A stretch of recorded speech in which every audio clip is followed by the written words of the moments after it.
वंशागति तथा विविधता के सिद्धांत। क्या आपने कभी यह सोचा कि हाथी हमेशा शिशु हाथी को ही जन्म देता है, किसी अन्य जानवर को क्यों नहीं? या आम के बीज से आम का पौधा ही उगता है, कोई अन्य पौधा क्यों नहीं? माना कि संतति तो अपने जनक से मिलती जुलती है, पर क्या वह उनसे बिल्कुल ही अभिन्न होती है, या उनके लक्षणों में कुछ भिन्नता दिखती है? क्या तुमने कभी आश्चर्य किया कि सहोदर कभी एक जैसे दिखते हैं या फिर कभी अलग अलग क्यों दिखते हैं? जीव विज्ञान की एक शाखा अनुवांशिक विज्ञान ऐसे तथा इनसे संबंधित अनेक प्रश्न पर विचार करती है। इस शाखा वे वंशागति और विविधता दोनों का अध्ययन होता है।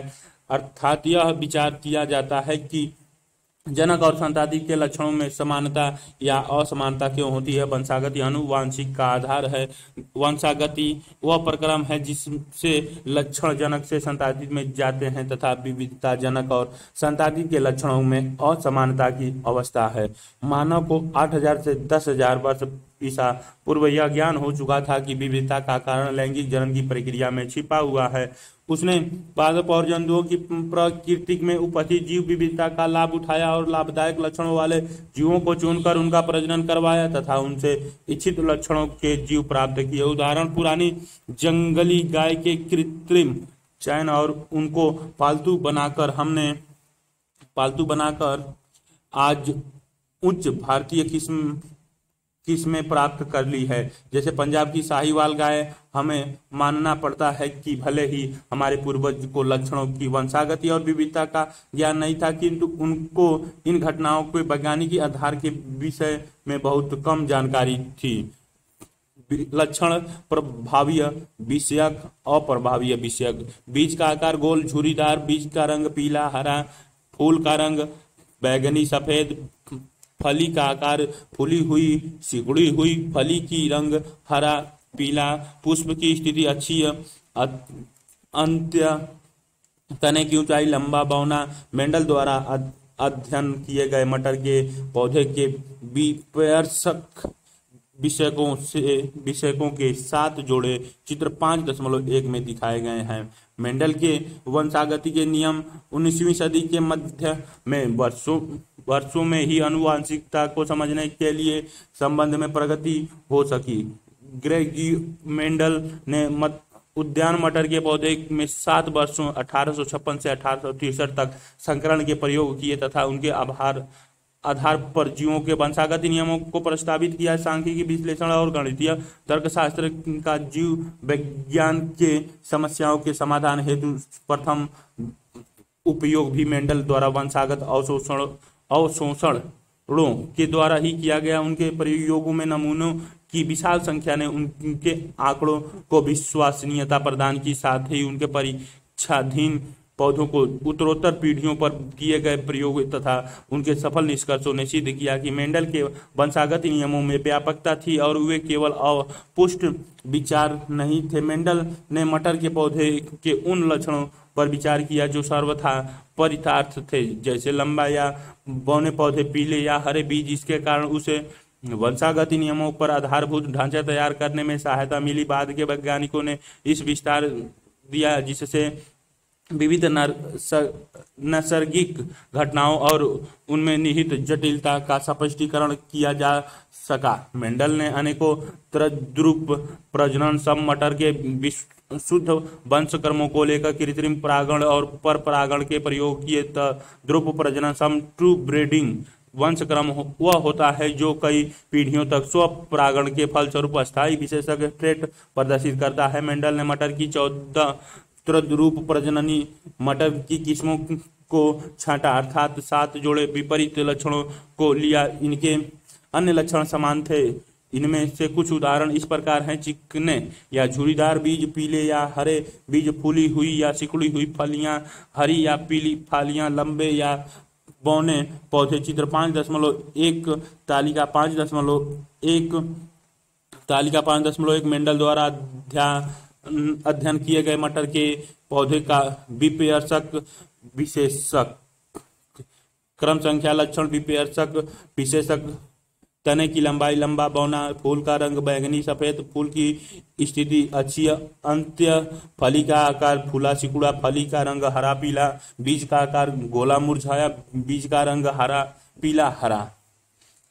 दल व तिकाग्र पराग कोष पुकेसर स्त्री केसर, पराग कोष हटाना जनक जनक के लिए पराग स्थानांतरण और परागण का चित्र प्रदर्शित किया गया है। मटर में संकरण के चरण को ये दिखाई गई है।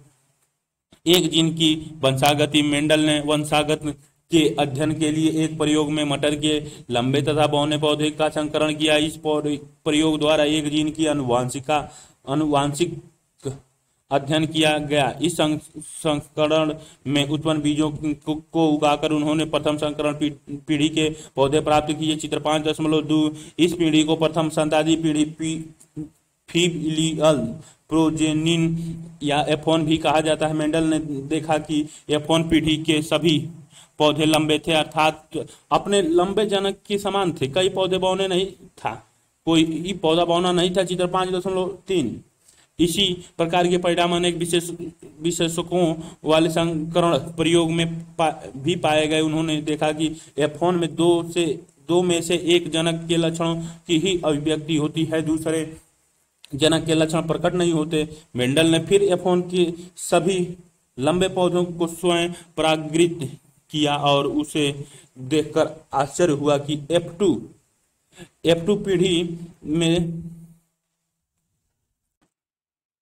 F2 में पीढ़ी प्रति उत्पन्न कुछ पौधे बौने थे, जो लगभग F1 में पीढ़ी में नहीं दिखा गया।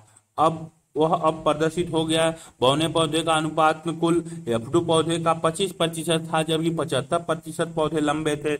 लंबे और बौनेपन के लक्षण जनकों के समान ही थे और इनमें किसी प्रकार की सम्मिश्रण नहीं था, अर्थात सभी या तो लंबे थे या बौने, मझोले कद के कोई भी नहीं थे। चित्र 5.3 में जिन अन्य विशेषकों का अध्ययन किया उनमें से इसी प्रकार के परिणाम प्राप्त हुए, अर्थात F1 पीढ़ी में केवल एक ही जनकीय लक्षण प्रकट हुआ, जबकि F2 पीढ़ी में दोनों विशेष 3:1 में अभिव्यक्त हुए। विपरीत विशेषकों में दोनों F1 या F2 स्तर पर किसी प्रकार का सम्मिश्रण नहीं नजर आया।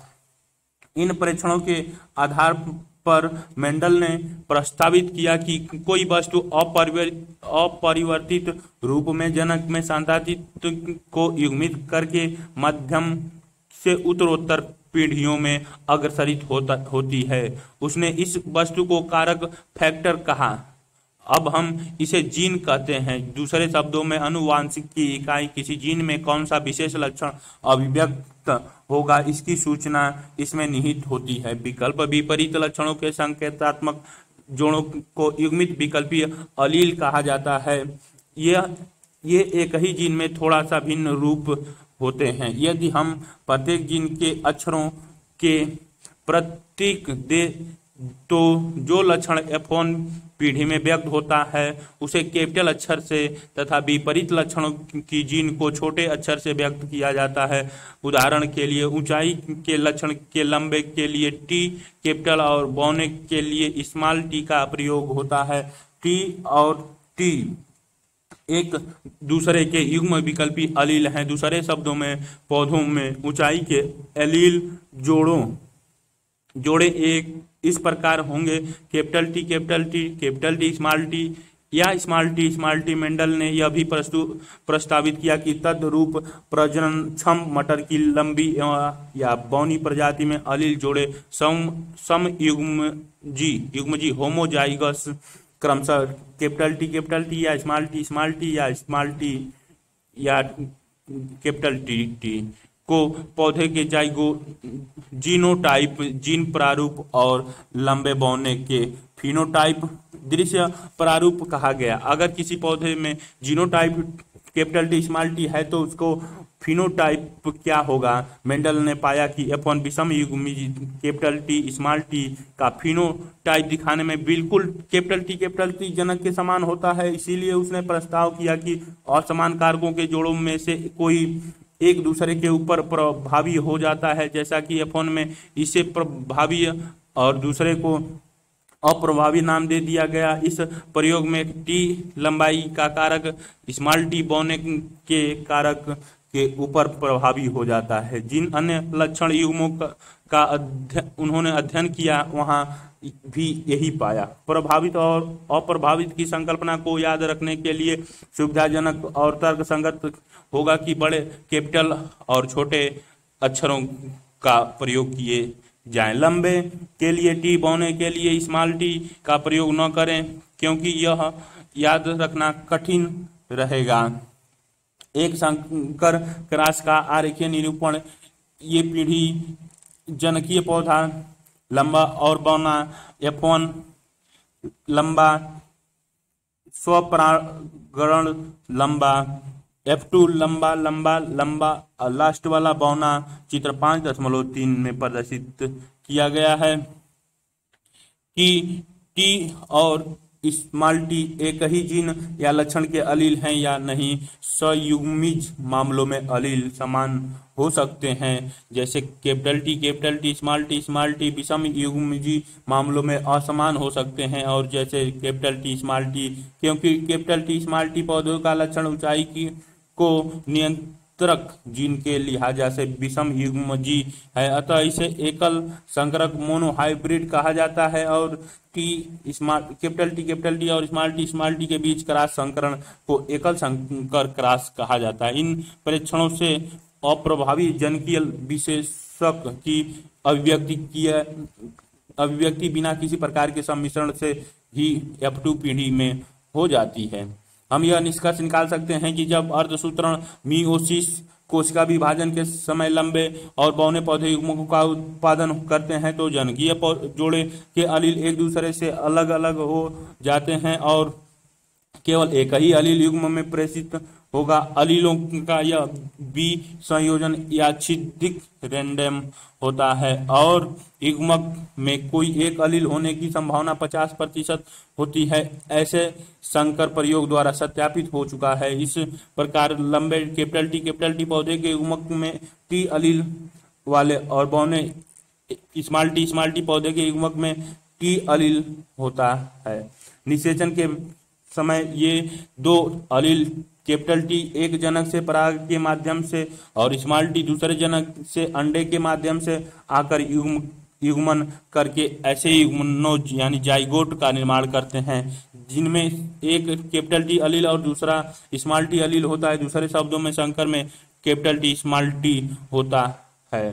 क्योंकि इन संकर में विपरीत विशेषकों के अलील होते हैं, इन पौधों में विषाणु युग्मनज हेट्रोजाइगोस कहा जाता है। पेनेट वर्ग नामक आरेख के अध्ययन की सहायता से जनकों द्वारा युग्मकों का उत्पादन, युग्मनज जाइगोट का निर्माण F1 F2 संतादित पादपों को समझाया जा सकता है। इसे ब्रिटानिक अनुवांशिकविद रेजिनाल्ड सी पेनेट ने विकसित किया था। यह आरेख अनुवांशिक संकरण प्रयोग में संतादित के सभी श्राव्य जीनोटाइप की गणना करने के लिए बनाया गया। सभी संभावित युग्मकों को सबसे ऊपर की कतार में बाईं तरफ के स्तंभों में दोनों तरफ लिखा जाता है। सारे संभाव्य योजनाओं का प्रतिरूपण नीचे के वर्गों के बॉक्स में किया गया है। सारे का सारा आरेख एक वर्ग में शक्ल में है। पेनेट वर्ग में जनकीय लंबे कैपिटल टी नर, बौने के स्मॉल टी मादा पौधे, इनके द्वारा उत्पन्न युग्मक और F1 capital T small T संतति पीढ़ी दर्शाए गए हैं। Capital T small T genotypes के F1 पौधे स्वपरागणिक हैं। F1 पीढ़ी के नर अंड और मादा पराग के घोतक के लिए क्रमशः गोल वाले नीचे और गोल वाले ऊपर दर्शाई गई हैं। चित्र 5.4 मेंडल द्वारा संकरित शुद्ध वंशक्रम लंबे तथा शुद्ध वंशक्रम बौने पौधे की क्रॉस को समझाने के लिए पेनेट वर्ग का उपयोग किया गया है। लंबा पौधा और बौने पौधे कैपिटल टी और स्मॉल टी से युग्मक कैपिटल टी स्मॉल टी से टी 4 टी बन गए F1 पीढ़ी में। फिर से लंबा कैपिटल टी स्मॉल टी वाला स्वपरागण करके लंबा कैपिटल टी स्मॉल टी वाला युग्मक, युग्मक से कैपिटल टी से कैपिटल टी बन गया, स्मॉल टी से नीचे वाला स्मॉल टी और कैपिटल टी और टी स्मॉल टी बन गया। F2 पादप में फिनोटाइप्स अनुपात लंबा बोने के लिए 3:1 था, जीनोटाइप अनुपात के लिए capital T 1, capital T 2, small T में 1 का रेशो मिला के प्रतीकों को काम में लाया गया है। Genotype capital T small T के F1 पौधे स्वपरागरित किए जाने पर बराबर संख्या में जीनोटाइप कैपिटल टी और स्मॉल टी के युग्मक उत्पन्न करते हैं। जब निषेचन होता है तो जीनोटाइप कैपिटल टी के परागकणों द्वारा जीनोटाइप टी और टी के अंडों को परागरित करने की 50% संभावनाएं रहती हैं। साथ ही जीनोटाइप स्मॉल टी के परागकणों के जीनोटाइप कैपिटल टी और जीनोटाइप स्मॉल टी के अंडों को परागरित करने का 50% संभावनाएं रहती है।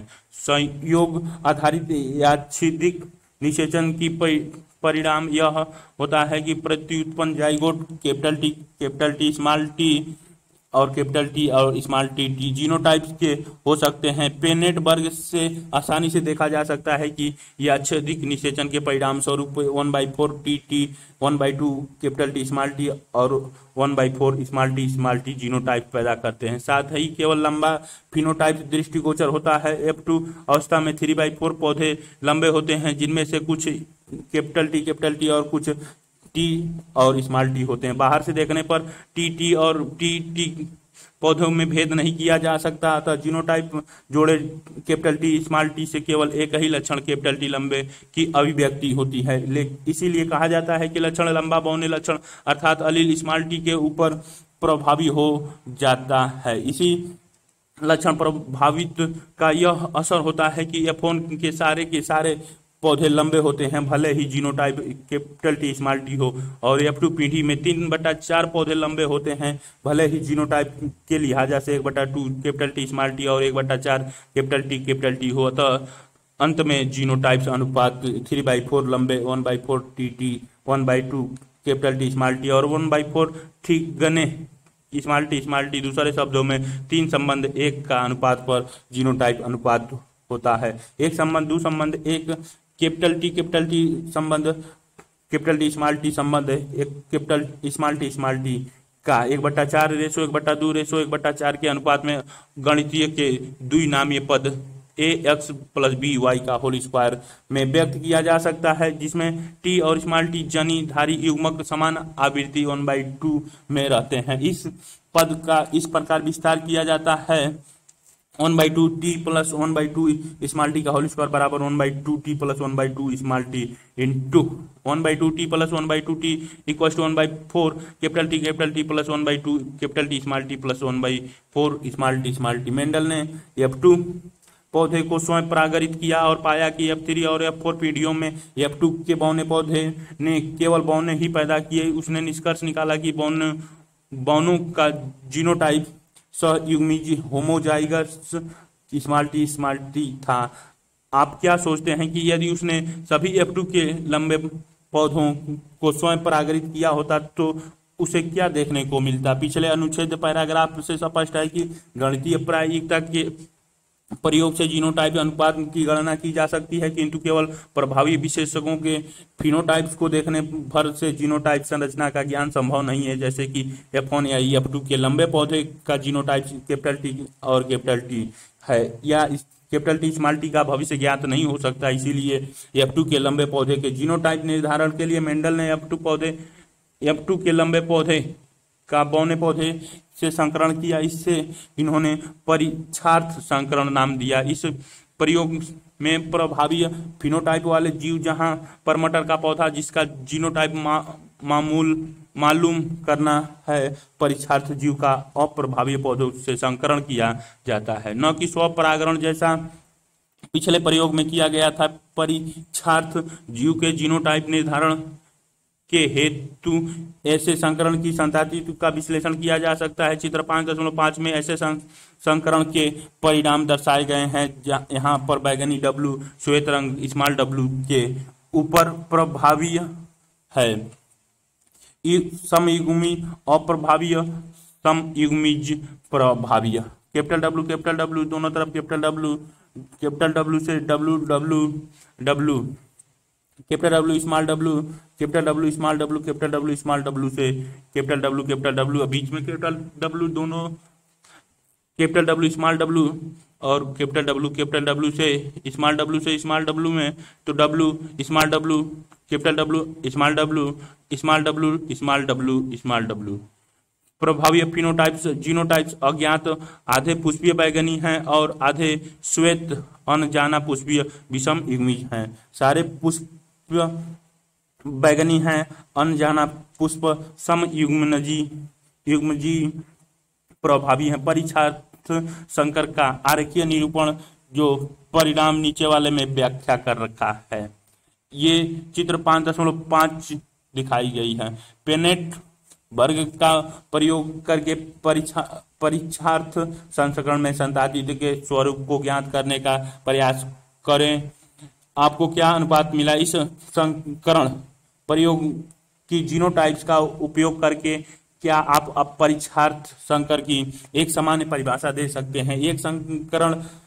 एक संकर संस्करण प्रयोग में आने अपने परीक्षणों को आधार बनाकर मेंडल ने इनकी वंशागति संबंधी अपनी समझ के सारे रूप के 2 सामान्य नियम प्रस्तावित किए। आज इन नियमों को वंशागति के नियम या सिद्धांतों की संज्ञा दी जाती है। प्रथम नियम है प्रभावित नियम और द्वितीय है विसंयोजित नियम। प्रभावित नियम लॉ ऑफ डोमिनेंस लक्षण का निर्धारण कारक नामक विविक्त डिस्क्रीट इकाइयों द्वारा होता है। कारक जोड़े में होता है। यदि कारक जोड़ के 2 सदस्य समान हो तो इनमें से एक कारक दूसरे कारक पर प्रभावी हो जाता है, अर्थात एक प्रभावी और दूसरी अप्रभावी होता है। F1 में केवल एक जनक लक्षण का प्रकट होना तथा F2 में दोनों जनक लक्षणों का प्रकट होना प्रभावी के नियम के द्वारा समझा जा सकता है। इससे यह भी स्पष्ट होता है कि F2 में 3 संबंध 1 का अनुपात क्यों पाया जाता है। संयोजन नियम लॉ ऑफ सेग्रीगेशन। इस नियम का आधार यह तथ्य है कि अलील आपस में घुल मिल सम्मिश्रण नहीं पाते और F2 पीढ़ी में दोनों लक्षणों की फिर से अभिव्यक्ति हो जाती है। भले ही F1 पीढ़ी में एक प्रकट नहीं होता, यद्यपि जनकों में दोनों अलील विद्यमान होते हैं। युग्मक बनने के समय कारकों के एक जोड़े या अलील के सदस्य विसंयोजित हो जाते हैं और युग्मक को 2 में से एक ही कारक प्राप्त होता है। समयुग्मजी जनक द्वारा उत्पन्न सभी युग्मक समान होते हैं, जबकि विषम युग्मजी जनक 2 प्रकार के युग्मक उत्पन्न करता है जिनमें समान अनुपात में एक अलील होता है। अपूर्ण प्रभावित इनकम्प्लीट डोमिनेंस। जब मटर वाले प्रयोग को अन्य विशेषकों के संदर्भ में दोहराया गया तो पता चला कि कभी कभार तो F1 में ऐसा फिनोटाइप्स आ जाता है जो किसी भी जनक से नहीं मिलता जुलता और इनके बीच का सा लगता है। स्वान पुष्प स्पेन ड्रैगन एंटी राइनम में पुष्प रंग की वंशागति और पूर्ण प्रभावित को समझने के लिए अच्छा उदाहरण है तद्रुप प्रजननी लाल फूल वाली RR और तद्रुप प्रजननी सफेद फूल वाली स्मॉल RR प्रजाति के संकरण के परिणाम स्वरूप F1 पीढ़ी गुलाबी फूलों कैपिटल R स्मॉल R वाली प्राप्त हुई। चित्र 5.6 जब इस F1 संतादित को स्वयं परागरित किया गया तो परिणामों का अनुपात 1 कैपिटल RR लाल वाला संबंध 2 कैपिटल R स्मॉल R गुलाबी वाला संबंध 1 स्मॉल R सफेद था। यहाँ पर जीनोटाइप अनुपात वही था जो किसी भी मेंडलीय एक संकरण के संकरण से संभावित होता, किंतु फिनोटाइप अनुपात अर्थात 3 संबंध एक प्रभावी संबंध अप्रभावी बदल गया। इस उदाहरण में R कारक और स्मॉल R कारक पर पूर्णतः प्रभावी नहीं रहा, अतः लाल के लिए कैपिटल R सफेद के लिए स्मॉल R से गुलाबी कैपिटल R स्मॉल R से प्राप्त हो गया। प्रभाविता नामक संकल्पना की स्पष्टीकरण। प्रभाविता वास्तव में क्या है? कुछ अलील प्रभावी और कुछ अप्रभावी क्या क्यों होते हैं? इन बातों को समझने के लिए आवश्यक हो जाता है कि जीन का कार्य समझा जाए। आप जानते ही हैं कि जीन में विशेषक को अभिव्यक्त करने की सूचना निहित होती है। द्विगुणित जीवों में अलील के जोड़ों के रूप में प्रत्येक जीन के दो प्रारूप विद्यमान रहते हैं। यह आवश्यक नहीं है कि अलील के जोड़े हमेशा एक जैसे हों, जैसा कि विषम युग्मज हेट्रोजाइगोट में होता है। उनमें से एक अलील की भिन्नता का कारण उसमें आया कोई परिवर्तन हो सकता है। विषय में आप अगले अध्याय में पढ़ेंगे, जो अलील में निहित विशेष सूचना को रूपांतरित कर देता है। चित्र 5.6 स्वान पुष्प नामक पौधे में एक संकर संकरण के परिणाम यहाँ पर एक अलील दूसरे के ऊपर अपूर्णतः प्रभावी है। जनन पीढ़ी लाल के लिए कैपिटल आर, श्वेत के लिए स्मॉल आर, युग्म के लिए capital R plus small R से क्रिया करके F1 पीढ़ी में सारे गुलाबी देते हैं, जो कि कैपिटल आर स्मॉल आर हैं। युग्मक के लिए और युग्म के लिए कैपिटल आर ऊपर स्मॉल आर नीचे, तो R R R R R R R R F2 पीढ़ी में। फिनोटाइप्स अनुपात लाल 1 गुलाब 2 श्वेत 1 के अनुपात में। जीनोटाइप में आर में 1, आर स्मॉल आर में 2, स्मॉल आर में 1 के अनुपात में मिलते हैं। उदाहरणतः एक ऐसी जीन को लिया जाए जिसमें एक विशेष एंजाइम उत्पन्न करने की सूचना है।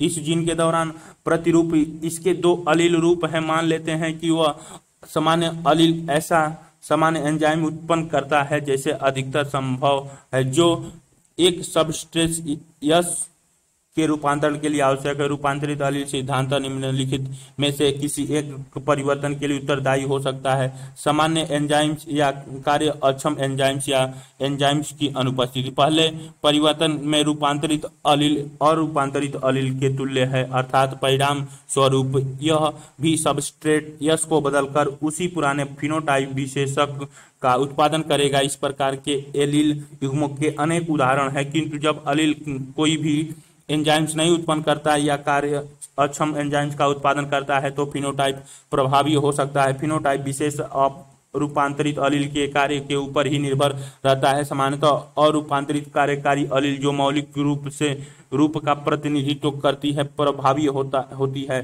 तथा रूपांतरित अलील अप्रभावी। इसीलिए इस उदाहरण में अप्रभावी अलील के दार्शिक होने पर या तो एंजाइम बनता ही नहीं है, या तो बने तो कार्यक्षम नहीं होता है। प्रभाविता को डोमिनेंस। अभी तक हम चर्चा कर रहे थे कि उन संकरणों क्रॉस की जहां F1 2 जनकों में से किसी एक से मिलता था। प्रभाविता या मध्य लक्षण वाले अपूर्ण प्रभाविता सह प्रभावित ऐसी घटना है जिसमें F1 पीढ़ी दोनों जनकों में मिलती जुलती है। इसका एक अच्छा उदाहरण मानव में ABO रुधिर वर्ग का निर्धारण करने वाली विभिन्न प्रकार की लाल रुधिर कोशिकाएं हैं। ABO रुधिर वर्ग का नियंत्रण जीन आई करती हैं। लाल रुधिर कोशिकाओं की प्लाज्मा झिल्ली में सतह से बाहर निकलते हुए शर्करा बहुलक होते हैं। इस बहुलक का प्रकार क्या होगा यहाँ इस बात का नियंत्रण जीन आई से होता है। इस जीन आई के 3 अलील IA, IB और स्मॉल आई होता है। अलील IA और अलील IB कुछ भिन्न प्रकार के शर्करा का उत्पादन करते हैं और अलील स्मॉल आई किसी भी प्रकार का शर्करा का उत्पादन नहीं करता है। मानव जीन 2N द्विगुणित होता है, इसीलिए प्रत्येक व्यक्ति में इन 3 में से 2 प्रकार के जीन अलील होते हैं। IA, IB तो स्मॉल आई के ऊपर पूर्ण रूप से प्रभावी होते हैं, अर्थात जब IA और स्मॉल आई विद्यमान हो तो केवल IA अभिव्यक्त होता है, और जब कैपिटल IB और स्मॉल आई हो तो केवल IB अभिव्यक्त होता है। आई तो शर्करा बनाता ही नहीं। जब IA और IB दोनों उपस्थित हों तो ये दोनों अपने अपने प्रकार की शर्करा की अभिव्यक्ति कर देते हैं। यह घटना ही प्रभाविता है। इसी कारण लाल रुधिर कोशिकाओं में A और B दोनों प्रकार की शर्करा होती है। 3 भिन्न प्रकार के अलील होने के कारण होने के कारण इनके 6 संयोजन संभव हैं। इस प्रकार ए बी और रुधिर वर्ग तालिका 5.2 के 6 विभिन्न जीनोटाइप्स होंगे। प्रश्न ही फिनोटाइप्स कितने होंगे। मानव जनसंख्या में रुधिर वर्ग के आनुवांशिक आधार दर्शाने वाली तालिका। जनक एक से अलील, जनक दूसरे से अलील, संतातित का जीनोटाइप, संतातित के रुधिर वर्ग। आइए आइए आइए आइए ए बना, आइए आई बी से, आइए आई बी से ए बी बना, आइए स्मॉल आई, आइए और स्मॉल आई से ए बन गया। आई बी, आइए आइए आई बी तो ए बी बन गया। आई बी से आई बी तो बी बन गया। आई बी स्मॉल आई बी और स्मॉल आई से बी बन गया। आई से आई यानी ओ बन गया। आप यह भी समझ गए होंगे कि ए बी और रुधिर समूहन बहु अलील, मल्टीपल अलील का भी अच्छा उदाहरण प्रस्तुत करता है। आप देख सकते हैं कि यहाँ पर 2 से अधिक स्थान 3 अलील एक ही लक्षण को नियंत्रित करते हैं। क्योंकि एक व्यक्ति में 2 ही अलील विद्यमान रह सकते हैं, तब बहु अलील की क्रियाशीलता समिष्ट जीन संख्या के अध्ययन में ही दिख सकती है। कभी कभी एकल जीन उत्पादन एक से अधिक प्रभावी छोड़ सकता है। उदाहरण के लिए मटर के बीजों में मंड संश्लेषण का नियंत्रण एक जीन करता है। इसके 2 अलील बी और स्मॉल बी होते हैं। कुशल रूप से मंड संश्लेषण कैपिटल बी सम युग्मों से होता है और इस प्रकार विशाल मंड कण उत्पन्न हो जाते हैं। इसके विपरीत बी स्मॉल बी सम युग्मजी मंड संश्लेषण में कम कुशल होते हैं और छोटे मंड कणों का उत्पादन कर सकते हैं। पकने पर स्मॉल कैपिटल बी बीज गोल होते हैं और स्मॉल बी झुर्रीदार। विषम युग्मनज गोल बीज पैदा करते हैं, इसीलिए लगता है कि बी प्रभावी अलील है और बी स्मॉल बी बीजों में उत्पन्न मंड कण मझोले आकार के होते हैं। ये तो यदि मंड कण का आकार एक फिनोटाइप मान लिया जाए तो इस दृष्टिकोण से यह अलील अपूर्ण प्रभावित ही दर्शाता है। ये तो प्रभावित न तो किसी जीन का या उसके उत्पादन का स्वतंत्रता लक्षण है जिसकी सूचना जीन में निहित है। यह उतनी ही निर्भर जीन उत्पादन पर और उत्पाद द्वारा जीनोटाइप्स पर होती है जितनी कि हमारे द्वारा परीक्षार्थ चुने गए विशेष जीनोटाइप पर। उस मामले में एक जीन से एकाधिक जीनोटाइप प्रभावित होते हैं। दो जीनों की वंशागति। मेंडल ने 2 लक्षणों में भिन्न मटर के पौधे पर भी संकरण प्रयोग किए, जैसे पीले और गोल बीज वाले पौधे का क्रॉस हरे और झुर्रीदार बीज वाले पौधे से किया। चित्र 5.7 मेंडल ने पाया कि इस प्रकार के जनकों के संकरण से केवल पीले रंग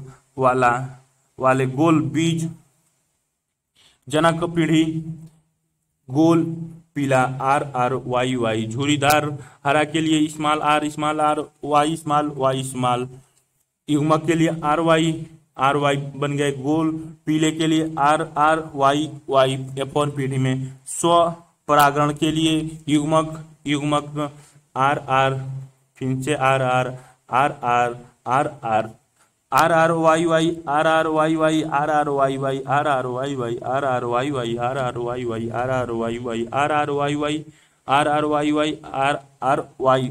और नीचे स्मॉल RRYY F2 पीढ़ी में बन गए। फिनोटाइप अनुपात में गोल पीले 9, गोल हरे 3, झुर्रीदार पीले 1 और झुर्रीदार हरे 1 के रेशो में मिले।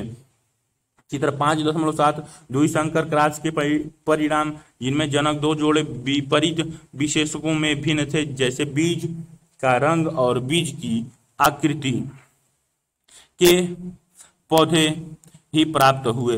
अब बतला सकते हैं कि पीले हरे रंग और तथा गोल झुर्रीदार आकृति में कौन प्रभावी रहा होगा।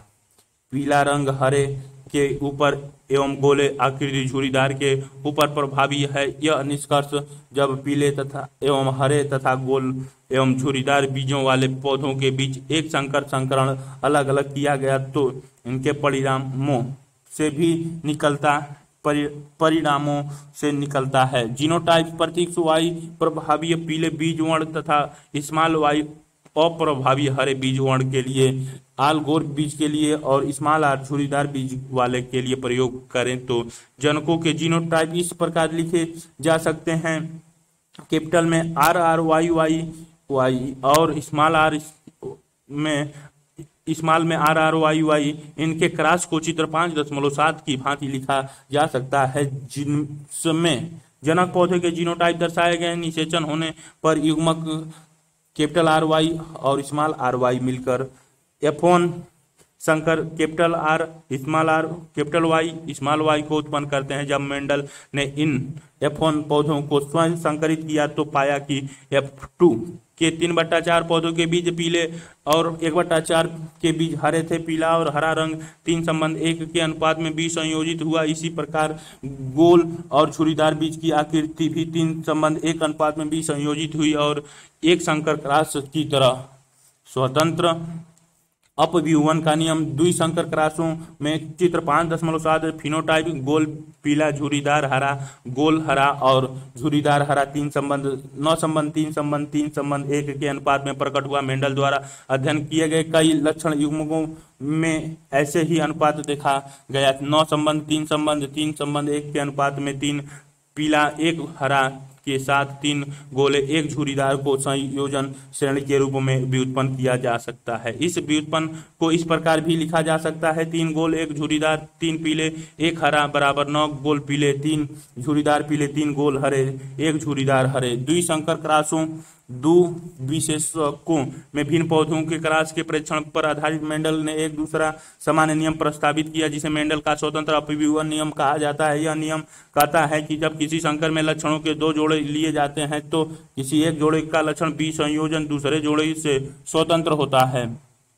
Capital R small r capital Y small y पौधे में अर्धसूत्रण कोशिका विभाजन स्वरूप अंडा और पराग उत्पादन के समय जीन के 2 जोड़ी के स्वतंत्र बी संयोजन को समझने के लिए पेनेट वर्ग का सफलतापूर्वक प्रयोग किया जा सकता है। जीन की एक जोड़ी R और स्मॉल r के वियोजन पर विचार करें तो 50% युग्मकों में जीन कैपिटल R विद्यमान है और 50% में जीन स्मॉल r है। इनमें कैपिटल R या स्मॉल r होने के साथ साथ अलील कैपिटल Y या स्मॉल y भी है। कैपिटल Y स्मॉल y का बी संयोजन भी कैपिटल R स्मॉल r के समान ही होता है। याद रखने लायक महत्वपूर्ण बात यह है कि 50% कैपिटल R और 50% स्मॉल r का वियोजन 50% Y और 50% के स्मॉल y के बीच संयोजन से स्वतंत्र है। वे R धारी युग्मकों के 50% में कैपिटल Y और दूसरे 50% में स्मॉल y। इसी प्रकार के स्मॉल r धारी युग्मकों में 50% कैपिटल Y तथा 50% में स्मॉल y जीन है। अतः युग्मकों को 4 जीनोटाइप्स बन जाते हैं, 4 प्रकार के पराग और 4 प्रकार के अंड। ये 4 प्रकार capital RY capital R small y small r capital Y और स्मॉल r स्मॉल y, जिनमें प्रत्येक की संख्या कुल युग्मकों के 25% है अर्थात 1/4 है। अब जब आप पेनेट वर्ग के 2 पार्श्वों में अंडे और पराग लिखेंगे तो उन युग्मजों के संगठन का पता करना आसान होगा जिनमें F2 पौधे उत्पन्न होते हैं। चित्र 5.7 यद्यपि पुनेट आरेख में 16 वर्ग हैं, किंतु इनमें कितने जीनोटाइप और फिनोटाइप बनते हैं इसे दिए हुए फॉर्मेट से ज्ञात करें। क्या पेनेट वर्ग के प्रयोग के आंकड़े से आप F2 अवस्था के जीनोटाइप का पता कर इसे फॉर्मेट में भर सकते हैं? क्या जीनोटाइप्स अनुपात में 9:3:3:1 ही है? क्रम संख्या F2 में पाए गए जीनोटाइप इसके अनुमानित फिनोटाइप्स भरना है।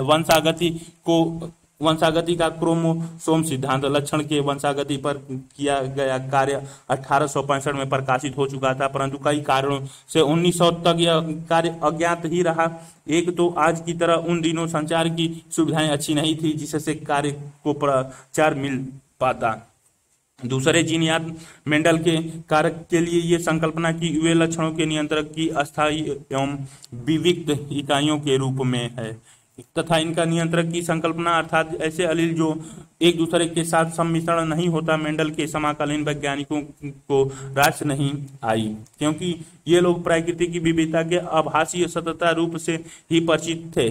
तीसरे, उस समय के जीव वैज्ञानिकों को मेंडल का जैव घटना की स्पष्टीकरण के लिए अपनाया गया गणित आधारित रास्ता बिल्कुल नया और कई जीव वैज्ञानिकों द्वारा अस्वीकार्य था। अंत में भले ही मेंडल का कार्य यह इंगित करता था कि कारक जीन विविध असतत इकाइयां होती हैं, फिर भी वह इनकी उपस्थिति का भौतिक प्रमाण नहीं दे पाया, न यह बता सका कि वे किस पदार्थ की बनी होती हैं। 1900 में 3 वैज्ञानिकों ने ड्रीवीज, कॉरेंस और वान शेरमार्क ने स्वतंत्र रूप से लक्षणों की वंशागति संबंधी मेंडल के परिणामों की पुनः खोज की, और इस समय माइक्रोस्कोपिक सूक्ष्मदर्शी की तकनीकी से प्रगति भी होती जा रही थी और वैज्ञानिक सावधानी से कोशिका विभाजन देखने में समर्थ हो चुके। कोशिका केंद्रक में एक संरचना की खोज हो चुकी थी जो कोशिका विभाजन के पहले द्विगुणित एवं विभाजित भी हो जाता है।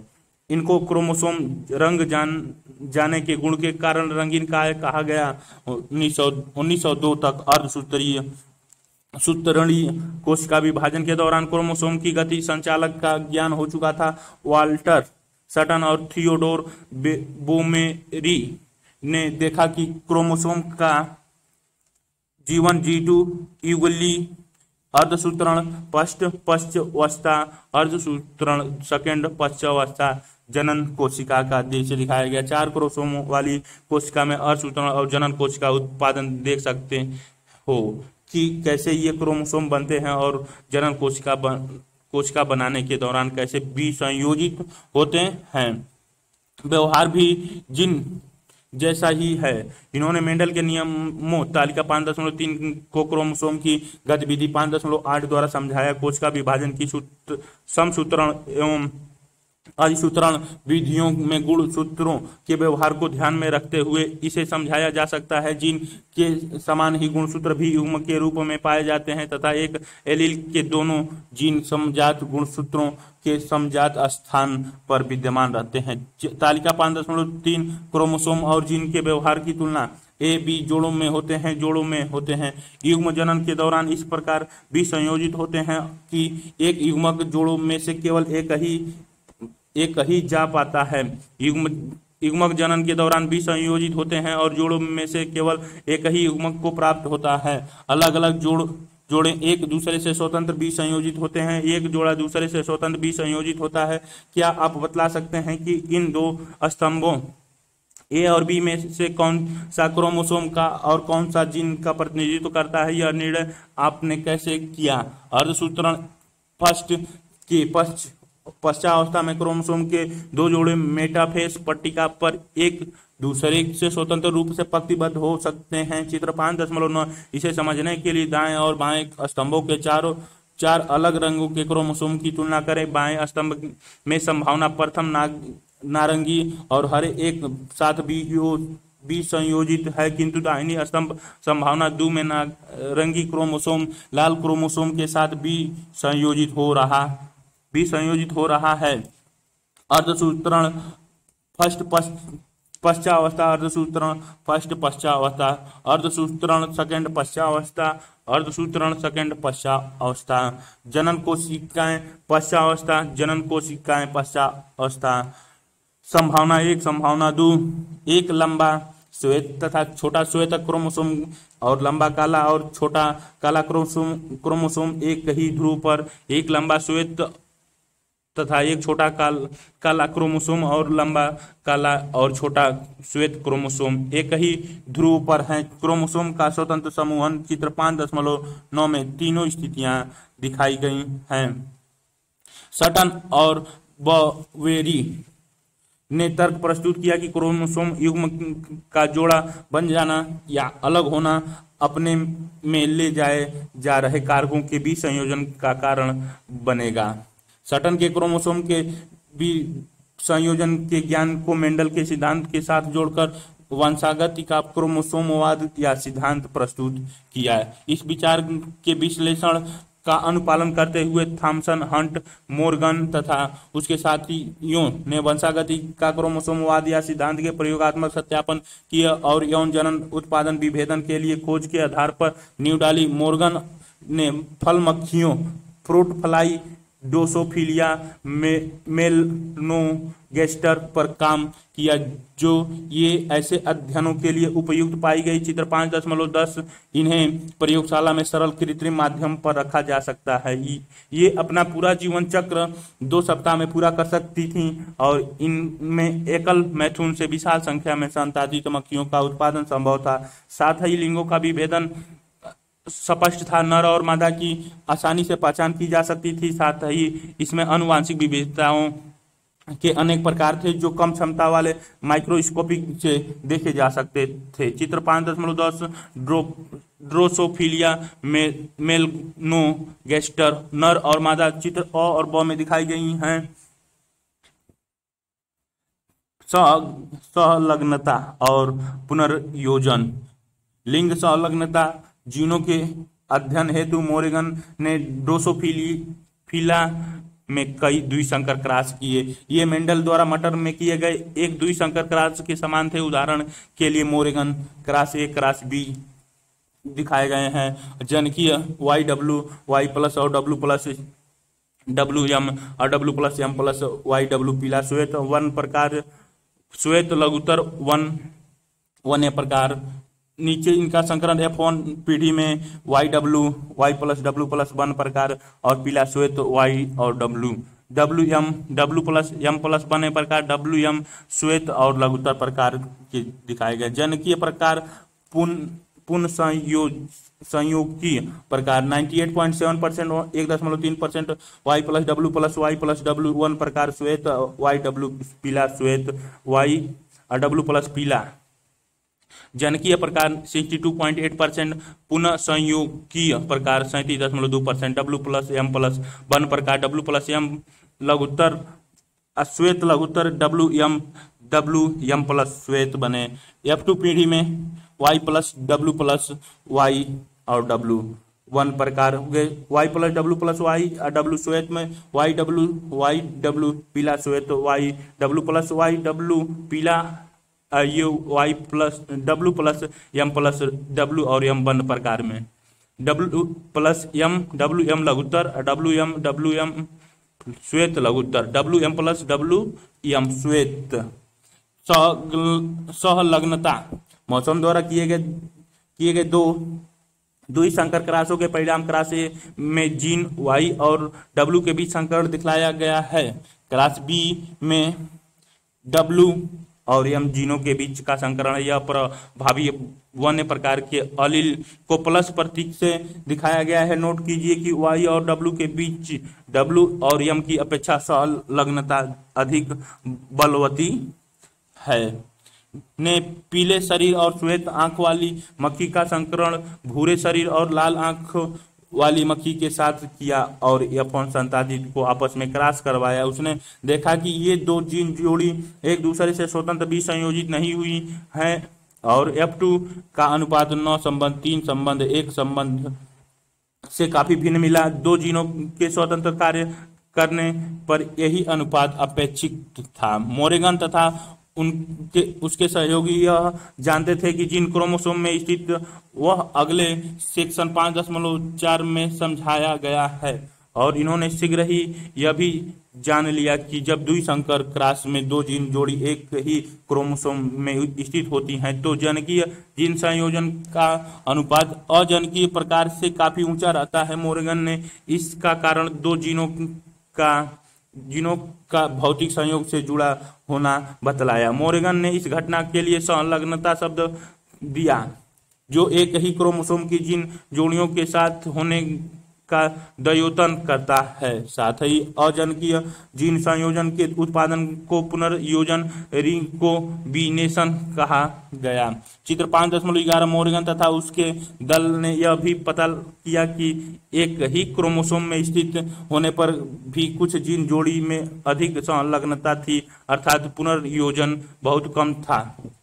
चित्र 5.11 क्रॉस से उदाहरण के लिए उसने पाया कि श्वेत और पीला जिन जोड़ियों में संलग्नता अधिक थी और इनमें पुनर्योजन 1.3% था, जबकि श्वेत और लघुपंख जीन का पुनर्योजन अनुपात 37.2% था, अर्थात इनमें संलग्नता कम थी। मोरेगन के शिष्य एल्फ्रेड स्टर्टिवेंट ने एक ही क्रोमोसोम के जीन युग्मों की पुनर्योजन आवृत्ति को जीनों के बीच की दूरी का माप मानकर क्रोमोसोम में इनकी स्थिति के चित्र रिकॉम्बिनेशन मैप बना दिया। आजकल पूरे जीनोम के अनुक्रम के निर्धारण में आनुवंशिक नक्शे बहुत अधिक काम में लाए जा रहे हैं। ऐसे ही बाद में मानव जीनोम अनुकरण परियोजना में भी वर्णित किया गया है। बहुजन्य वंशगति मेंडल के अध्ययन में मुख्यतः उन विशेषकों लक्षणों का वर्णन किया गया था जिनके स्पष्ट विकल्पी रूप होते हैं, जैसे कि पुष्प का रंग जो या तो बैंगनी होता है अथवा श्वेत, परंतु यदि आप अपने आसपास चारों ओर देखेंगे तो आपको पता चलेगा कि ऐसे अनेक लक्षण हैं जो उतने स्पष्ट नहीं है तथा प्रवणता में फैले हुए हैं। उदाहरणतः मनुष्यों में हमें केवल लंबे अथवा बौने लोगों के दो विभक्त स्पष्ट विकल्प दृष्टिगत नहीं होते, परंतु हमें ऊंचाई लंबाई के साथ संभावित परास मिलते हैं। इसे विशेषकों लक्षणों सामान्यतः 3 अथवा अधिक जीनों द्वारा नियंत्रित करते हैं, अतः इन्हें बहुजीनी लक्षण कहते हैं। अनेक जीनों के शामिल होने के अतिरिक्त बहुजीन वंशागति में पर्यावरण के प्रभाव को भी परखा जाता है। मानव त्वचा का रंग इसका एक अन्य उदाहरण है। बहुजीनी विशेषक लक्षण में फिनोटाइप में प्रत्येक अलील का अपना योगदान होता है, अर्थात प्रत्येक अलील का प्रभाव योजी होता है। इसे भली भांति समझने के लिए आइए कल्पना करें कि 3 जीन ABC मनुष्यों में त्वचा के रंग के लिए उत्तरदायी है। प्रभावी स्वरूप अलील ABC त्वचा के गहरे रंग का नियमन करते हैं तथा अप्रभावी कारक ABC तथा त्वचा के उजले रंग के लिए उत्तरदायी हैं। सभी प्रभावी अलील AABBCC के जीनोटाइप का रंग सबसे गहरा होता है तथा सारे अप्रभावी अलील AABBCC के जीनोटाइप की त्वचा का रंग सबसे हल्का होता है, जैसा कि अपेक्षित है। 3 प्रभावी अलील तथा 3 अप्रभावी अलील वाले जीनोटाइप की त्वचा का रंग इनका मध्यवर्ती होगा। इसी प्रकार जीनोटाइप में प्रत्येक प्रकार के अलील की उपस्थिति उस व्यक्ति की त्वचा के गहरे अथवा हल्के रंग का निर्धारण करेगी। बहुप्रभावित हमने अब तक एक दृश्य प्रारूप फिनोटाइप अथवा अभिलक्षण के प्रभाव के विषय में ही जाना है, परंतु ऐसे भी दृष्टांत हैं जहां एक कल जीन अनेक दृश्य प्रारूप फिनोटाइप लक्षणों को प्रकट कर सकता है। ऐसे जीनों को बहुप्रभावी जीन कहते हैं। अधिकतर मामलों में बहुप्रभावी का मुख्य कारण एक जीन का उपापचयी परिपथ पर प्रभावी है, जिससे विभिन्न दृश्य प्रारूप फिनोटाइप लक्षण उत्पन्न होते हैं। मनुष्य में होने वाली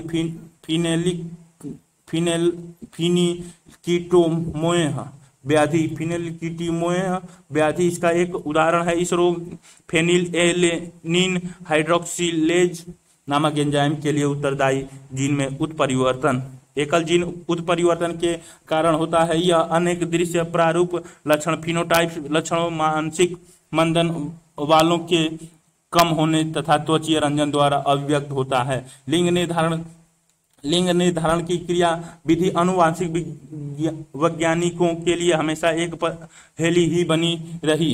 अनुवांशिक क्रोमोसोम के द्वारा लिंग निर्धारण के प्रारंभिक संकेत बहुत ही कीटों पर किए गए प्रयोग से प्राप्त हुए। वास्तव में कीटों में अनेक कोशिकीय परीक्षण ने लिंग निर्धारण के अनुवांशिक क्रोमोसोम आधार की संकल्पना की और इंगित किया। हैकिंग 1819 ने कीटों के शुक्र जनन की विभिन्न अवस्थाओं में एक विशेष केंद्रीय संरचना का पता लगाया। उन्होंने यह भी देखा कि 50% शुक्राणु में शुक्र जनन के बाद यह संरचना देखी जा सकती है, जबकि शेष 50% में यह नहीं होती। हैकिंग ने इस संरचना को यक्ष काय नाम दिया, लेकिन इसके महत्व को वे समझा नहीं पाए। अन्य वैज्ञानिकों ने अगले शोध कार्यों से यह निष्कर्ष निकाला कि हैकिंग का यक्ष काय वास्तव में क्रोमोसोम ही था, इसीलिए इसे एक्स क्रोमोसोम कहा गया। यह भी देखा गया कि बहुत से कीटों में लिंग निर्धारण की क्रिया विधि XO प्रकार की होती है, अर्थात सभी अंडों में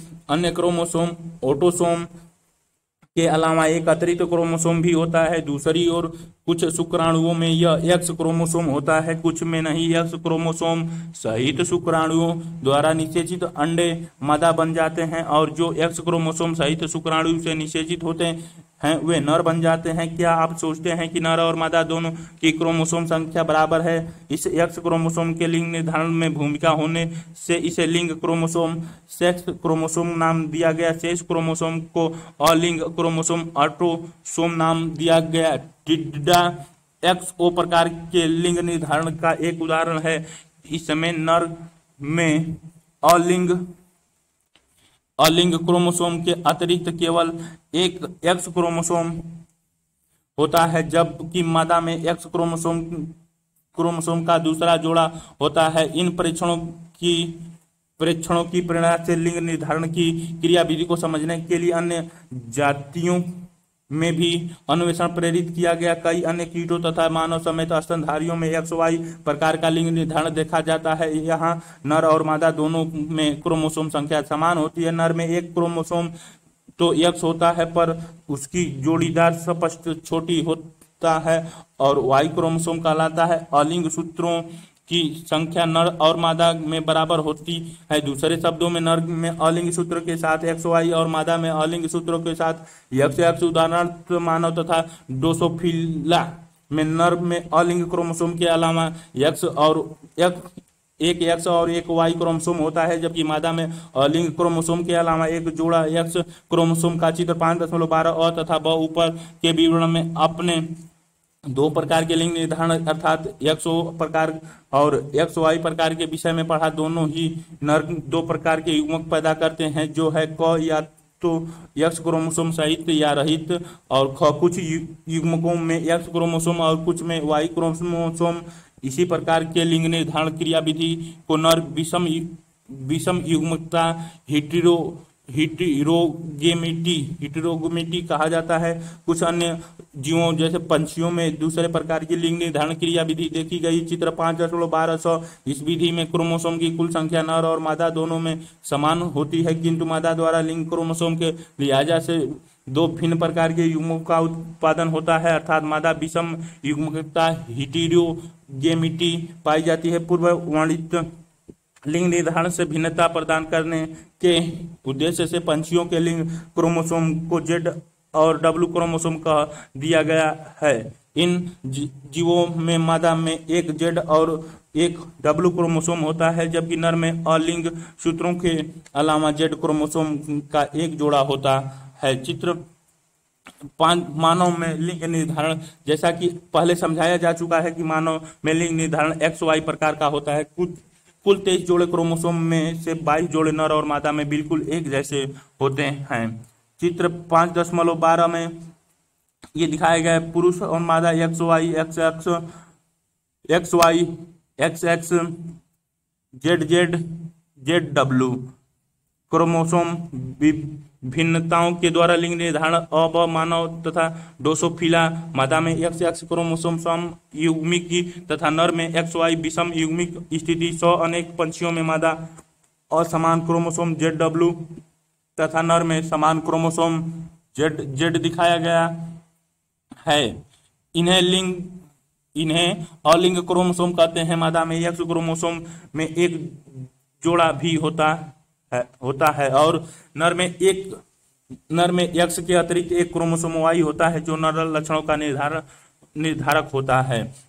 नर में शुक्र जन्म के समय 2 प्रकार के युग्मक बनते हैं। कुल उत्पन्न शुक्राणु संख्या का 50% X युक्त होता है और शेष 50% Y युक्त। इनके साथ अलिंग क्रोमोसोम तो होते ही हैं। मादा में केवल एक ही प्रकार के अंडाणु बनते हैं, जिनमें X क्रोमोसोम होता है। अंडाणु के X या Y धारी क्रोमोसोमों से निषेचन होने की प्रायिकता बराबर रहती है। यदि अंडाणु का निषेचन X धारी शुक्राणु से हो गया तो युग्मनज जाइगोट मादा XX में परिवर्तित हो जाता है। इसके विपरीत Y क्रोमोसोम धारी शुक्राणु से निषेचन होने पर नर संतति जन्म लेती है। स्पष्ट है कि शुक्राणु की आनुवांशिक संरचना ही शिशु के लिंग का निर्धारण करती है। यह भी साफ है कि प्रत्येक गर्भावस्था में शिशु के बालक या बालिका होने की प्रायिकता 50% रहती है। यह हमारा दुर्भाग्य है कि समाज में लड़की पैदा करने के लिए माता को दोष देते हैं। इस गलत धारणा के लिए उनके साथ अनेक दुर्व्यवहार होते आए हैं। पक्षियों में लिंग निर्धारण की विधि भिन्न प्रकार ही क्यों है? चूजों की उत्पत्ति के लिए जिम्मेदार कौन? शुक्राणु या अंडा? मधु मधुप या मधुमक्खी में लिंग निर्धारण? मधुमक्खी में लिंग निर्धारण उस मधुप द्वारा प्राप्त क्रोमोसोम गुणसूत्र समुच्चय की संख्या पर निर्भर करता है। एक शुक्राणु एवं अंडे के युग्मन से उत्पन्न संताति एक मादा रानी तथा श्रमिक मधुप में विकसित होता है तथा एक अनिषेचित अंडा अनिषेचित निषेचक जनन पार्थेनोजेनेसिस द्वारा पु मधुप नर ड्रोन में विकसित होते हैं, जिसका अर्थ यह है कि नर पु मधुप में क्रोमोसोम की संख्या मादा मधुप की अपेक्षा आधी होती है। मादा मधुप द्विगुणित होती है जिसमें 32 क्रोमोसोम होते हैं तथा पु मधुप अगुणित अर्थात 16 क्रोमोसोम से युक्त होते हैं। इसे अगुणित द्विगुणित लिंग निर्धारण प्रणाली कहते हैं तथा इसके विशिष्ट अभिलक्षण होते हैं, जैसे कि नर समसूत्री विभाजन द्वारा शुक्राणु उत्पादित करते हैं। चित्र 5.13 इनके पिता नहीं होते, अतः इनके पुत्र नर संताजित नहीं हो सकते, परंतु इनके दादा होते हैं तथा पोते हो सकते हैं। चित्र 5.13 मधुमक्खी में लिंग निर्धारण मादा 32 नर 16 अर्धसूत्रण 16 समसूत्रण 16 मादा मधुप 32 पु मधुप 16 नर। मधुमक्खी का लिंग निर्धारण। उत्परिवर्तन म्यूटेशन उत्परिवर्तन वह क्रिया है जो डीएनए अनुक्रम में बदलाव ला देती है। इसके परिणाम स्वरूप जीवों के जीनोटाइप और फिनोटाइप में परिवर्तन आ जाता है। पुनर्योजन के अतिरिक्त उत्परिवर्तन एक दूसरी क्रिया जो डीएनए में विविधता लाती है। अगले अध्याय में आप पढ़ेंगे कि प्रत्येक क्रोमैटिड में एक सिरे से दूसरे सिरे तक अति कुंडलित रूप में एक डीएनए का कुंडलन विद्यमान रहता है। ये तवे डीएनए खंड की कमी हट जाना या बढ़त जुड़ना द्विगुणन क्रोमोसोमों में बदलाव ला देता है। क्योंकि जीन क्रोमोसोम में स्थित मानी जाती है, इसीलिए क्रोमोसोम के रूपांतर असामान्यताओं तथा विपथनों को जन्म देते हैं। ऐसे क्रोमोसोमीय विपथन कैंसर कोशिकाओं में सामान्यतः देखे जाते हैं। इसके अतिरिक्त डीएनए के एकल क्षार युग्म बेस पेयर के परिवर्तन भी उत्परिवर्तन को जन्म देते हैं। इसे बिंदु उत्परिवर्तन पॉइंट म्यूटेशन कहते हैं। इस प्रकार के उत्परिवर्तन का जाना माना उदाहरण दात्र कोशिका अरक्तता सिकल सेल एनीमिया नामक रोग है। डीएनए के क्षार युग्म के घटने बढ़ने से फ्रेम शिफ्ट उत्परिवर्तन करते हैं। अगले अध्याय में वर्णित इस स्तर पर उत्परिवर्तन की क्रिया विधि की चर्चा विषय परास के बाहर है। उत्परिवर्तनों का जन्म अनेक रासायनिक और भौतिक कारकों द्वारा होता है। इन्हें उत्परिवर्तन म्यूटाजन नाम दिया जाता है। पराबैंगनी विकिरण जीवों में उत्परिवर्तन पैदा कर देती है। आनुवांशिक विकार वंशावली विश्लेषण पेडिग्री एनालिसिस। मानव समाज में वंशागत विकारों की बात पुराने समय से चली आ रही है। इसका आधार था कुछ परिवारों में विशेष लक्षणों के वंशबद्ध रहने की अवधारणा। मेंडल के कार्य की पुनः खोज के बाद मानव के लक्षण प्रतिरूपों की वंशागति के विश्लेषण की बात प्रारंभ हुई। यह स्पष्ट है कि मटर के पौधों और अन्य जीवों में किए गए तुलना संकर प्रयोग मानव में संभव नहीं है। इसीलिए विकल्प रह जाता है कि विशेष लक्षण की वंशागति के संबंध में वंश के इतिहास का अध्ययन किया जाए। कई पीढ़ियों तक जारी लक्षणों के ऐसे विश्लेषण की वंशावली विश्लेषण कहते हैं। इस प्रक्रिया में वंश वृक्ष फैमिली ट्री में एक विशेष लक्षण की पीढ़ी दर पीढ़ी विश्लेषण किया जाता है।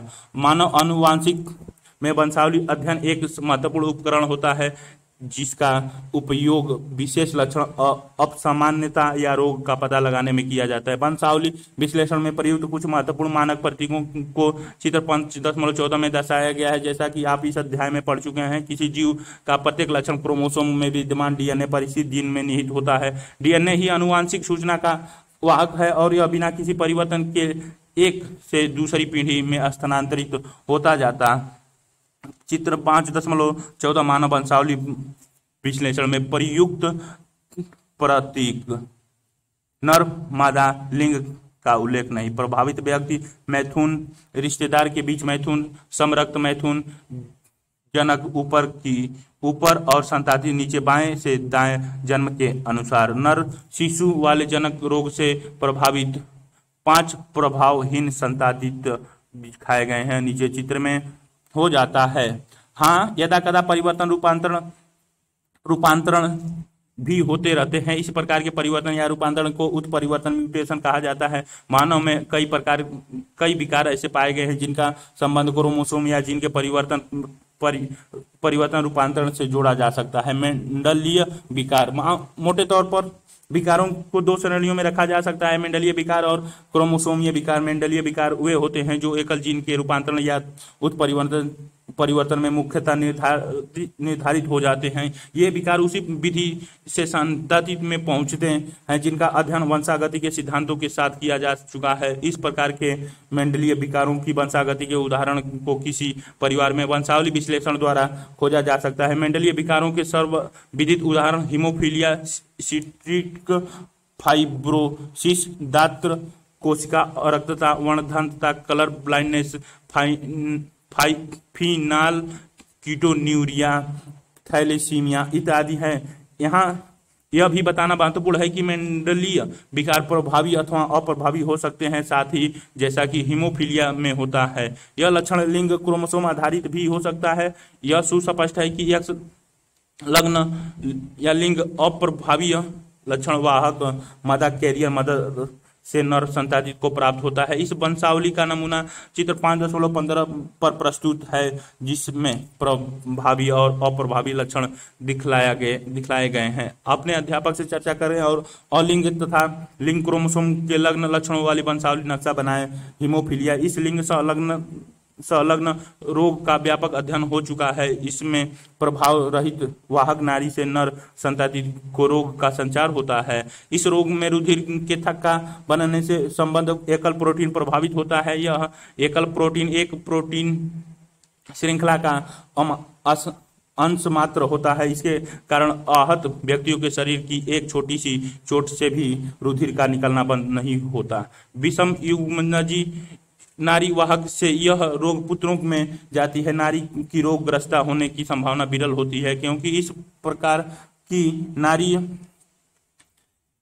और ब चित्र में दिखाए गए हैं। प्रतीकात्मक वंशावली विश्लेषण अलिंगीय क्रोमोसोम अ वाले में पर प्रभावी विशेषक जैसे मायोटोनिक दुष्पोषण डिस्ट्रोफी, ब वाले में अलिंग क्रोमोसोम पर अप्रभावी विशेषक जैसे दात्र कोशिका अरक्तता, सिकल सेल एनीमिया का चित्र दिखाया गया है कि माता को कम से कम वाहक और पिता को हीमोफीलिया से ग्रस्त होना आवश्यक होता है। जो अधिक वय तक जीवित नहीं रह पाता। महारानी विक्टोरिया की वंशावली में अनेक हीमोफीलिया ग्रस्त वंशज थे और रानी स्वयं रोग की वाहक थी।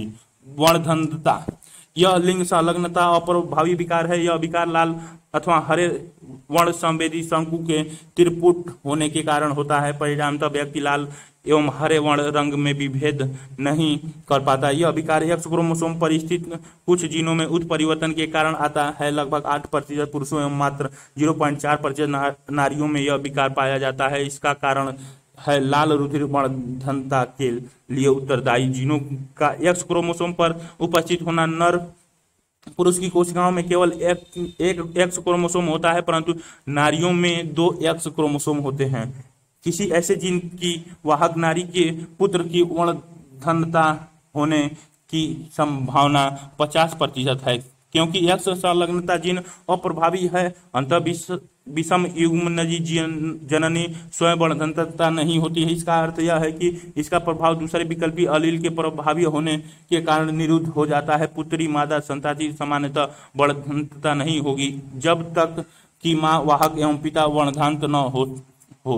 दात्र कोशिका अरक्तता, सिकल सेल एनीमिया, यह अलिंगी क्रोमोसोम लग्न अप्रभावी लक्षण है जो जनक से संतति में तभी प्रवेश करता है जबकि दोनों जनक जीनों के वाहक होते हैं। विषम युग्म जी, इस रोग का नियंत्रण अलील का एकल जोड़ा HbA और HbS, हीमोग्लोबिन A और हीमोग्लोबिन S करता है। रोग का लक्षण फिनोटाइप 3 संभव जीनोटाइप्स में से केवल हीमोग्लोबिन S वाली संयुग्मित व्यक्तियों में दर्शित होता है। विषम युग्मी HbA-HbS व्यक्ति रोग मुक्त होते हैं, परंतु वे रोग के वाहक होते हैं। उत्परिवर्तन जीन के संतति में पहुंचने की 50% संभावना अर्थात दात्र कोशिका के लक्षण होने की होती है।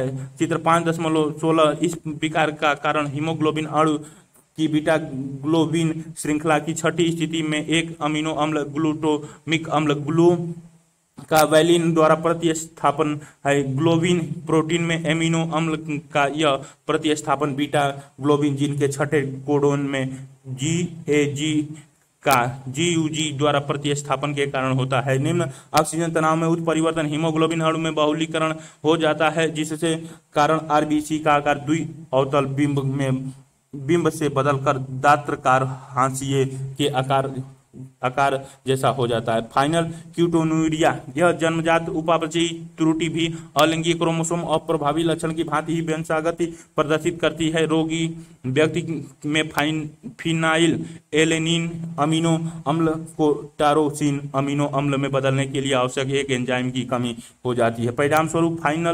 फाइनाइल एलेनिन एकत्रित होता जाता है और फिनाइल पारुविक अम्ल और अन्य व्युत्पन्नों में बदल जाता है। इनके एकत्रीकरण से मानसिक दुर्बलता आ जाती है। विकृत द्वारा कम अवशोषित हो सकने के कारण ये मूत्र के साथ उत्सर्जित हो जाते हैं। सामान्यतः HbA जीन CTC GAG दात्र कोशिका HbS gene CAC GTG mRNA GAG mRNA GUG well 1 his 2 LEU 3 third 5 pro 5 third 4 pro 5 GLU 6 GLU 7 wall 1 his 1 LEU 3 third 4 pro 5 wall 6 GLU 7 HbA हेपेटाइट HbS peptide और haemoglobin की B श्रृंखला के संगत अंशों के amino अम्ल संगठन और लाल रुधिर कोशिकाओं के सूक्ष्म आरेख और सामान्य व्यक्तियों से दात्र कोशिका और रक्तता के रोगी से थैलेसीमिया यह भी एक अलैंगिक क्रोमोसोम संलग्न अप्रभावी जीन रक्त विकार है जो जनकों से संतादित को वंशानुगत प्राप्त होता है, जबकि जनक युगल के दोनों सदस्य अप्रभावी जीन के वाहक अथवा विषम युग्मजी होने के कारण अप्रभावी रहते हैं। यह विकार या तो उत्परिवर्तन अथवा विलोपन के परिणाम स्वरूप उत्पन्न होता है, जिनमें हीमोग्लोबिन बनने वाले ग्लोबिन की किसी एक श्रृंखला अल्फा एवं बीटा के संश्लेषण दर में कमी आ जाती है। परिणामतः विकृत हीमोग्लोबिन का संश्लेषण होता है तथा रक्तल्पता एनीमिया हो जाती है, जो इस रोग का अभिलक्षण है। थैलेसीमिया रोगों का वर्गीकरण इस आधार पर किया जाता है कि हीमोग्लोबिन अणु की कौन सी श्रृंखला प्रभावी हुई है। अल्फा थैलेसीमिया में अल्फा ग्लोबिन श्रृंखला की उत्पादन प्रभावी होता है, जबकि बीटा थैलेसीमिया में बीटा ग्लोबिन श्रृंखला प्रभावित होती है। अल्फा थैलेसीमिया रोग का नियंत्रण प्रत्येक जनक के क्रोमोसोम 16 पर 2 सन्निकट लग्न जीन HbA1 एवं HbA2 द्वारा नियंत्रित होता है तथा यह 4 विकल्पी एलील जीनों में से किसी एक अथवा अधिक जीनों के उत्परिवर्तन अथवा विलोपन हट जाने के कारण अभिलक्षित होता है। जितने अधिक जीन प्रभावित होंगे उतने ही कम मात्रा में अल्फा हीमोग्लोबिन संश्लेषित होंगे, जबकि बीटा थैलेसीमिया प्रत्येक जनक के क्रोमोसोम 11 स्थित एकल जीन द्वारा नियंत्रित होता है तथा यह रोग एक अथवा दोनों जीनों के उत्परिवर्तन के कारण होता है। थैलेसीमिया विकार दात्र कोशिका अरक्तता सिकल सेल एनीमिया रोग से इस रूप में भिन्न है कि पहले वाला रोगी एक परिणात्मक समस्या है जिसमें ग्लोबिन अणु अल्पता मात्रा में संश्लेषित होते हैं, जबकि दूसरे विकृत ग्लोबिन संश्लेषण की गुणात्मक समस्या है। क्रोमोसोमिया विकार दूसरी तरफ एक या अधिक क्रोमोसोमों की अनुपस्थिति अधिकता या असामान्य विन्यास क्रोमोसोमिया विकार के कारण होते हैं। पर कोशिका विभाजन के समय क्रोमेटेड के विसंयोजन की अनुपस्थिति के कारण एक क्रोमोसोम की अधिकता या हानि हो जाती है। इसे असुगुणित एन्यूप्लेलोइड कहते हैं, जैसे 21वें गुणसूत्र की एक प्रति की अधिकता से डाउन सिंड्रोम हो जाता है। इसी प्रकार एक एक्स गुणसूत्र की हानि से नारियों में टर्नर सिंड्रोम हो जाता है। कोशिका द्रव्य विभाजन न हो सकने के कारण क्रोमोसोम का एक पूरा समुच्चय अधिक हो जाता है। इसे बहुगुणिता पॉलीप्लोइडी कहते हैं। यह अवस्था प्रायः पौधों में पाई जाती है। मानव में क्रोमोसोम की कुल संख्या 23 जोड़े होते हैं, जिनमें इनमें से 22 जोड़े अलिंगिक सूत्र होते हैं और एक जोड़े लिंग सूत्र का। सिर पर चपटा पिछला भाग, चौड़ा चपटा सिरा, अंगुलियों के सिरों पर अनेक लोग, हथेली की क्रीज, बड़ी छुरीदार जीभ, जन्मजात हृदय रोग की दृश्य दिखाई गई है। निरूपक चित्र जिसमें डाउन सिंड्रोम का रोगी तथा उस व्यक्ति के तंदुरुस्त क्रोमोसोम दर्शाए गए हैं। कभी कभी बिरले ही सही व्यक्तियों में क्रोमोसोम का एक अतिरिक्त जोड़ा शामिल हो जाता है, या कभी एक जोड़े क्रोमोसोम की कमी हो जाती है। इन स्थितियों को सामान्य क्रोमोसोम की द्विअधिसूत्रीय टेट्रासोमी या द्विन्यून सूत्रीय नलसोमी कहा जाता है। ऐसे स्थिति को प्रभाव से व्यक्तियों में गंभीर रोग हो जाता है। क्रोमोसोमीय विकारों का उदाहरण डाउन सिंड्रोम, टर्नर सिंड्रोम और क्लाइनफेल्टर सिंड्रोम है। डाउन सिंड्रोम इस आनुवंशिक विकार के कारण 21वें क्रोमोसोम की एक अतिरिक्त प्रति का आ जाना 21 की त्रिसूत्रता है। इस विकार को सर्वप्रथम लैंगडम डाउन के 1866 खोजा था। रोगी व्यक्ति छोटे कद और छोटी गोल सिर का होता है। जीभ में खांच होता है और मुंह आंशिक रूप से खुला रहता है। चित्र 5.17 चौड़ी हथेली में अभिलाक्षणिक पाल्म कीज होती है। शारीरिक मन प्रेरक साइकोमोटर और मानसिक विकास अवरुद्ध रहता है। क्लाइनोफेल्टर सिंड्रोम इस आनुवंशिक विकार का कारण एक्स क्रोमोसोम की एक अतिरिक्त प्रतिलिपि है, जिसके कारण केंद्रक में 47 क्रोमोसोम XXY हो जाते हैं।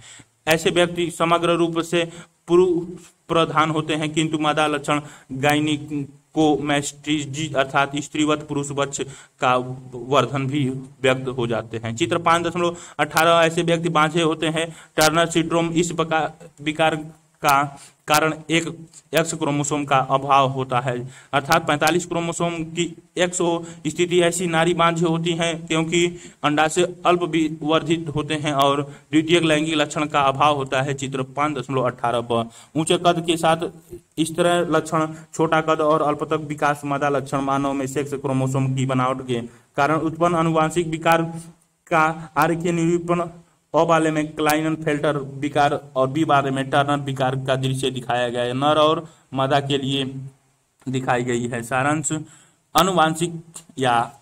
आनुवांशिक विज्ञान जीव विज्ञान की वह शाखा है जो वंशागत के व्यवहार और सिद्धांत का अध्ययन करती है। यह तथ्य है कि संताति अपने जनकों के आकृति और शारीरिक क्रियात्मक लक्षणों से मिलती जुलती है। अनेक जीव विज्ञानिकों का ध्यान आकृष्ट करता रहा। इस घटना का क्रमबद्ध अध्ययन करने वाले सर्वप्रथम वैज्ञानिक मेंडल था।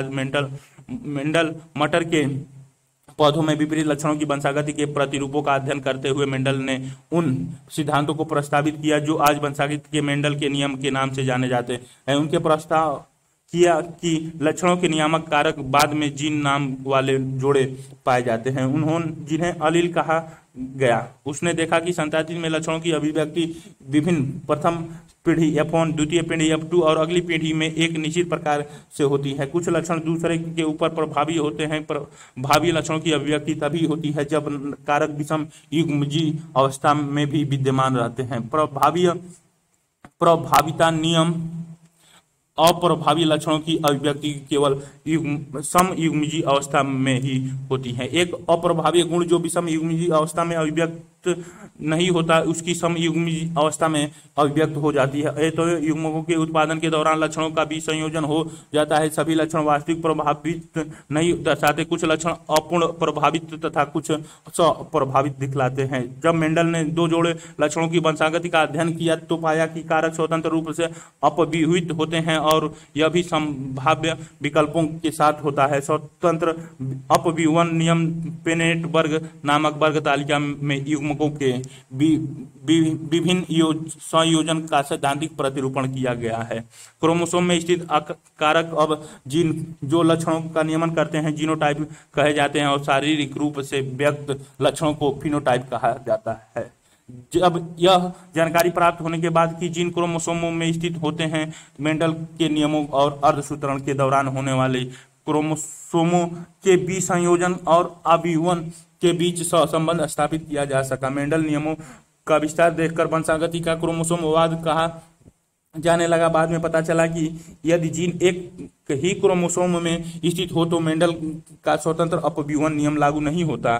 ऐसे जीन को संलग्न कहा गया। आसपास स्थित जीन एक साथ रहकर ही अपव्यूहित हुई और दूरस्थ जीनों ने पुनर्संयोजित होकर स्वतंत्र अपव्यूहन प्रदर्शित करता है। संलग्नता मानचित्र क्रोमोसोम मैप वास्तव में एक ही क्रोमोसोम में स्थित जीनों के विन्यास से संबंध होते हैं। अनेक जीन केवल मादा में प्रकट होते हैं और लिंग संलग्नता जीन कहलाती है। दो लिंग नर और नारी में क्रोमोसोमों का एक सेट बिल्कुल समान होता है और दूसरी सेट भिन्न होती है। जो कि भिन्न थे वे लिंग क्रोमोसोम कहलाते थे। शेष सेट की अलिंगीय सूत्र ऑटोसोम कहा गया। समानता नारी में 22 जोड़े अलिंग क्रोमोसोम के और एक जोड़े सेक्स क्रोमोसोम XX का होता है। नर में अलिंग सूत्र के 22 जोड़े तो होते ही हैं, एक जोड़ा लिंग सूत्र का XY भी होता है। नर कुक्कुट में लिंग सूत्र ZZ तथा मादा में ZW होते हैं। आनुवांशिक द्रव्य में परिवर्तन को म्यूटेशन उत्परिवर्तन कहते हैं। DNA के एकल क्षारक युग्म का परिवर्तन बिंदु उत्परिवर्तन कहलाता है। दात्र कोश का अरक्तता रोगों का कारण हीमोग्लोबिन की बीटा श्रृंखला का संकेतन कोडिंग करने वाली जीन के एक क्षारक में परिवर्तन है। वंशागत परिवर्तनों का अध्ययन वंश वृक्ष बनाकर किया जा सकता है। कुछ उत्परिवर्तन पूरे क्रोमोसोम समुच्चय के परिवर्तन में बहुगुणित या अपूर्ण समुच्चय से असगुणित का संबंध हो सकता है। आनुवांशिक विकारों के उत्परिवर्तन आधार को समझने में इसके सहायता मिलती है। Down syndrome